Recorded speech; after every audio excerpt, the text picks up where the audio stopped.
জয় জগন্নাথ, শুভ রথযাত্রা। তো কেমন আছো তোমরা? আশা করি সবাই খুব ভালো আছো।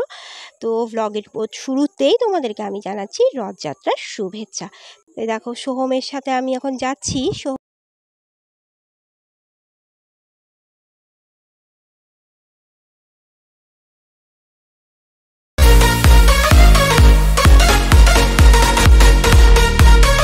জয় জগন্নাথ, শুভ রথযাত্রা। তো কেমন আছো তোমরা? আশা করি সবাই খুব ভালো আছো।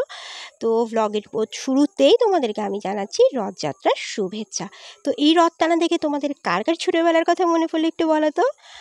আর রথের দিন সকালবেলায় আমি আর আমার ছাত্র সোহম চলে এসেছি রথ সাজানো দেখতে। আর এসে দেখছি এখনও রথের কিছুই হয়নি। তো আমাকে তো তোমরা চেনোই, আমি হচ্ছি পাপিয়া। আর এটা হচ্ছে আমার ছাত্র সোহম। আর তোমাদেরকে আমি ওয়েলকাম জানাচ্ছি আমার চ্যানেলে আর আমার একটা নতুন ব্লগে। আর এই হচ্ছে আমার আর একটা স্টুডেন্ট, ওর নাম হচ্ছে পৃথা। তো আজকে রথের দিন সকালবেলায় আমি তেমনভাবে ওদেরকে পড়াইনি, বাট আমি ওদেরকে প্রমিস করেছিলাম যে ওদের রথ সাজানো দেখতে আসবো। তো আমি এসছি। অল্প একটু পড়ার পর ওরা দুজনই আমাকে মানে একজন হচ্ছে রথ সাজিয়ে দেখাচ্ছে আর একজন হচ্ছে আমাকে আসল রথের কাছে নিয়ে গেছে।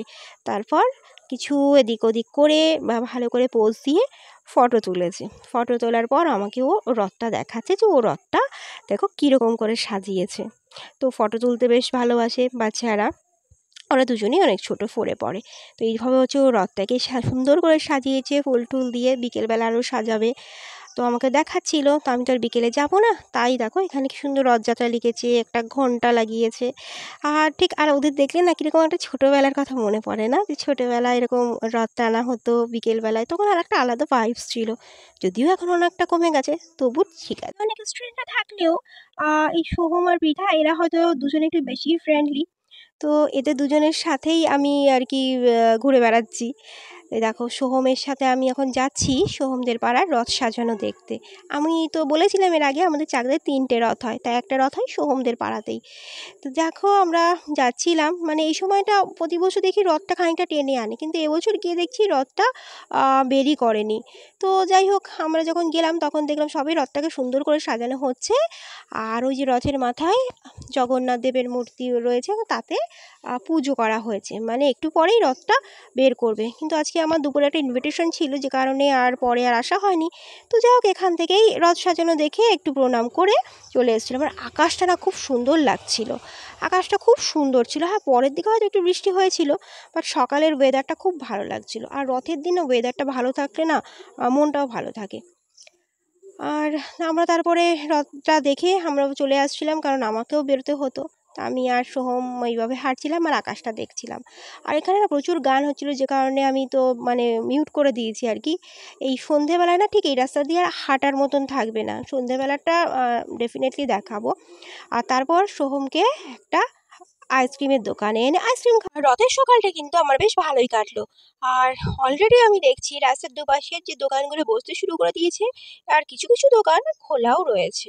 কারণ সন্ধে হলেই এখানে কিন্তু লোক আসবে। আর এই রাস্তাটা দেখছি, তখন কিন্তু রাস্তাটা দিয়ে একদম হাঁটা যাবে না। আর ওখানে যে প্যান্ডেল মতো করা, ওখানে কিন্তু রথটা এসে দাঁড়াবে ঠিক এই জায়গাটা। আর এই মাঠটা না তখন একদম ভরে যাবে লোকজনে। আর এই দেখো অলরেডি এখানে জিলেপি ভাজা হচ্ছে, মানে এখন থেকেই কিন্তু এখানে জিলেপি বিক্রি শুরু হয়ে গেছে। যদিও এই দোকানগুলো প্রায় 6-7 দিন আগেই বসেছিল। আর এই সোহম আমাকে বাই করে ও নিজের বাড়ি চলে যাচ্ছে, এটা হচ্ছে সোহমের বাড়ি। আর সোহমকে বাই করে আমিও বাড়ি চলে এসেছিলাম। আর এই যে এখন সন্ধেবেলা আমি রেডি হচ্ছি, এবার হচ্ছে আমি বেরোবো, আবার রথে যাব, ওখানে চিনি কলার দিয়ে পুজো দেবো আর কি। তো আমি এখন যাব আমি ফ্যামিলির সাথে। তো ওখানে আবার একটুখানি যাব, তো দেখতে থাকো। দেখো আমরা মেলায় এখন চলে এসেছি। আর আমার সাথে আছে আমার মা, আমার ভাই আর আমার বড় মাসি। তো আমরা এখানে এসে দাঁড়িয়ে ভাবছি কোন দিকে যাব। তো আগে আমরা হচ্ছে চিনিকলা দিয়ে আসবো, তো ওই দিকটা প্রচণ্ড ভিড়, তাই আমরা একটুখানি দাঁড়িয়ে রয়েছি। তো তারপর চলো আমি তোমাদের দেখাচ্ছি অ্যাকচুয়ালি হয়টা কি। এই হচ্ছে রথ, আর ওখানটায় আমরা যাব। এটা তোমরা বুঝতে পারছো, এটা সেই রাস্তাটা যে রাস্তাটা দিয়ে সকালবেলা আমি আর সোহম হাঁটছিলাম, যেটা খালি খালি ছিল। আর এখন দেখো কি গিজগিজ করছিল, মানে আমাদের যেতে লিটারালি খুব অসুবিধা হচ্ছে। আর এখানে দেখো চিনি কলা বিক্রি হচ্ছে। আগে 5 টাকা করে বিক্রি হতো, এখন 10 টাকা করে। তো এখানে রথে কি হয়, চিনি কলা কিনে চিনি কলাটা যখন রথে দেওয়া হয় না, মানে একটা প্যাকেট আমরা দিই, আর একটা প্যাকেট না ওরা ঠাকুরের পায়ে ছোঁয়া প্যাকেট আমাদের হাতে ফেরত দেয়। মানে এটা সবার ক্ষেত্রেই হয়। তারপর এই দেখো এই রথের চারিদিকে একবার ঘুরে পর এই পুজোটা আর কি মানে কমপ্লিট হয় আর কি। তো যেখানেই তাকাবে দেখবে এরকম চিনি কলা বিক্রি হচ্ছে। দেখো এখানেও রথের উপর চিনি কলা বিক্রি হচ্ছে।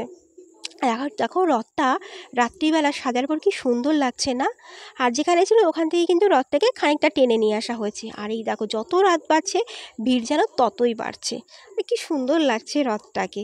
আর এই দেখো সবাই কত ভক্তি ভরে প্রণাম করছে, একটু দড়ি চড়ে টানছে। পুজো টুজো করার পর আমরা একটু মেলাটা ঘুরে দেখছিলাম। আর ভাইয়ের একটা স্টুডেন্ট, ওর সাথেও দেখা হয়েছিল মেলায়।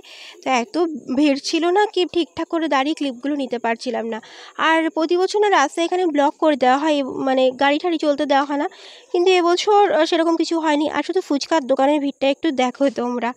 তো আমরা এসেছিলাম আইসক্রিমের দোকানে, তো ভাই আমাদের সবাইকে আইসক্রিম খাওয়াচ্ছিল।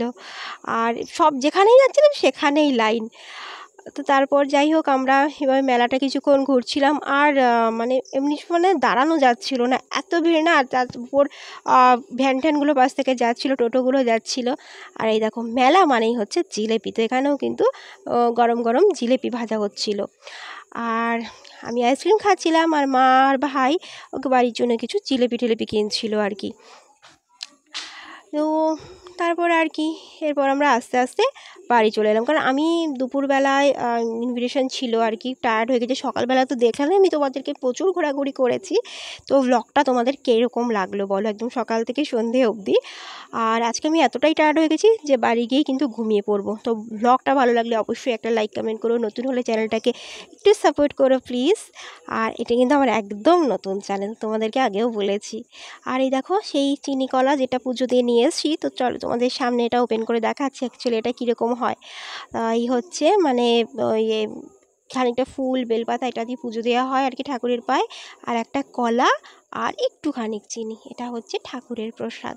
তো ঠাকুরের প্রসাদ নিয়ে এসেছি, এখন ঠাকুরের প্রসাদ খেয়ে রাত্রিবেলা ঘুমিয়ে পড়বো। তো সোজা রথের ব্লগটা এই অবধি শেষ করছি, এরপর উল্টো রথের ব্লগটা নিয়েও আসবো। ভালো থেকো, টাটা।